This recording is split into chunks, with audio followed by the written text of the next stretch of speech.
Seguimos então para a nossa aula 7, aula 7, os líderes da Igreja Apostólica. Quando a gente divide a história da Igreja em três macroperíodos, a gente geralmente chama o primeiro período de história da Igreja Antiga, que vai até mais ou menos 590, o segundo período, história da Igreja Medieval, que vai até a Reforma Protestante, tem um marco em 1517, e o terceiro período, a história da Igreja Moderna, que vem de 1517 até os nossos dias. Quando a gente faz essa divisão, a gente divide também a primeira parte, que é a da Igreja Antiga, em 4 gerações, e essa é, portanto, a primeira geração, a geração de Jesus, do seu ministério, é claro, e dos seus discípulos, dos seus apóstolos, que vão iniciar a igreja ali no livro de Atos, né? Então essa é a chamada primeira geração dos líderes da Igreja Apostólica. A gente tem 3 figuras nesse nosso curso, que são Pedro, João e Paulo. Então vamos seguir para Pedro, para a gente falar da importância dele nesse período.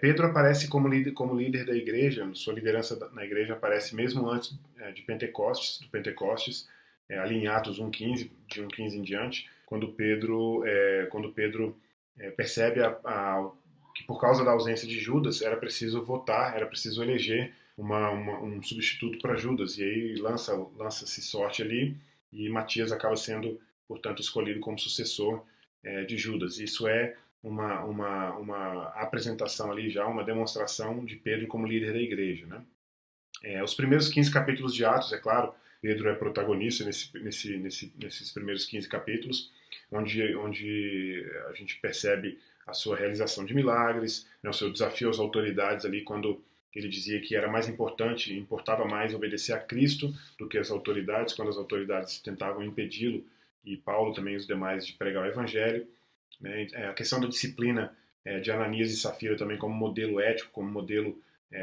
para as ações, para as atitudes, para a postura, né, do cristão a partir daquele momento, e o estabelecimento de diáconos para servir, por exemplo, aos pobres e às viúvas, né, aos órfãos e às viúvas, enquanto os discípulos e os apóstolos podiam ficar livres para pregar o evangelho, para o evangelismo. Livres no sentido de que eles queriam que fossem feitas as duas coisas, mas que sabiam que não tinham tempo para fazer as duas e queriam que alguém fizesse, e portanto estabeleceram ali os diáconos, e Pedro tem a liderança nesse sentido. A liderança também de Pedro aparece no Concílio de Jerusalém em 49. Aqui todas as datas são depois de Cristo, então nenhuma delas aparece com DC mais, né? E, é claro, a gente tem também um outro aspecto em Pedro, que é a controvérsia sobre a fundação da Igreja de Roma. É muito difícil encontrar elementos históricos para demonstrar que Pedro tivesse sido bispo de Roma, e muito menos ainda para dizer que Pedro tivesse sido o primeiro papa da Igreja, né? De qualquer forma, é uma controvérsia, mas é uma questão de interpretação também. Mas a gente tem esse aspecto também em Pedro, né? Em João, a gente tem João como sendo o último apóstolo a morrer. Ele morre em torno de 100, no finalzinho do século I, né? Um pouquinho antes disso ele escreve ali o Apocalipse. Ele é mestre de Policarpo de Esmirna, de Pápias de Herápolis e de Inácio de Antioquia, que são figuras importantes e que a gente vai ver logo mais. São figuras importantes na segunda geração, são figuras importantes na sucessão apostólica, né? A contribuição dos escritos de João é indiscutível, principalmente no Evangelho, que é independente em cerca de 92% com relação aos sinóticos, né, que tem apenas 8% do Evangelho de João é semelhante a alguma coisa que é encontrada nos sinóticos, né, o Marcos, Mateus e Lucas. E, obviamente, as epístolas de Pedro, né, de João, são fundamentais, são importantes. E o Apocalipse, é claro, que é o único livro do Novo Testamento completamente dedicado à escatologia, aos últimos tempos, à volta de Cristo e assim por diante, né, a segunda vinda, né?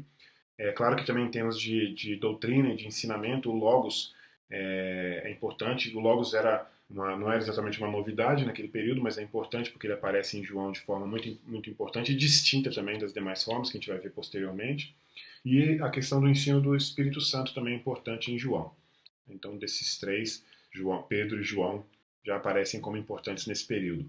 A gente tem também Paulo, que tem em si mesmo 3 marcos da tradição antiga. Ele em termos de religião, ele é judeu. Em termos de cultura, ele tem uma cultura grega. Ele estudou a cultura grega, com Gamaliel, por exemplo.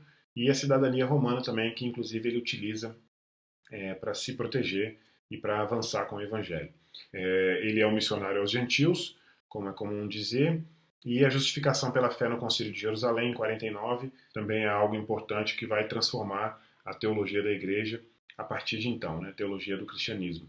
Obviamente que os seus escritos são importantes, ele escreve a maioria das cartas do Novo Testamento, e ele tem, na verdade, a maioria dos textos do Novo Testamento foram escritos por Paulo. Então são aí as três figuras que a gente separou, Pedro, João e Paulo, nessa aula 7, os líderes da Igreja Apostólica. Eu espero que você esteja comigo na aula 8, as mulheres importantes do Novo Testamento. Até lá.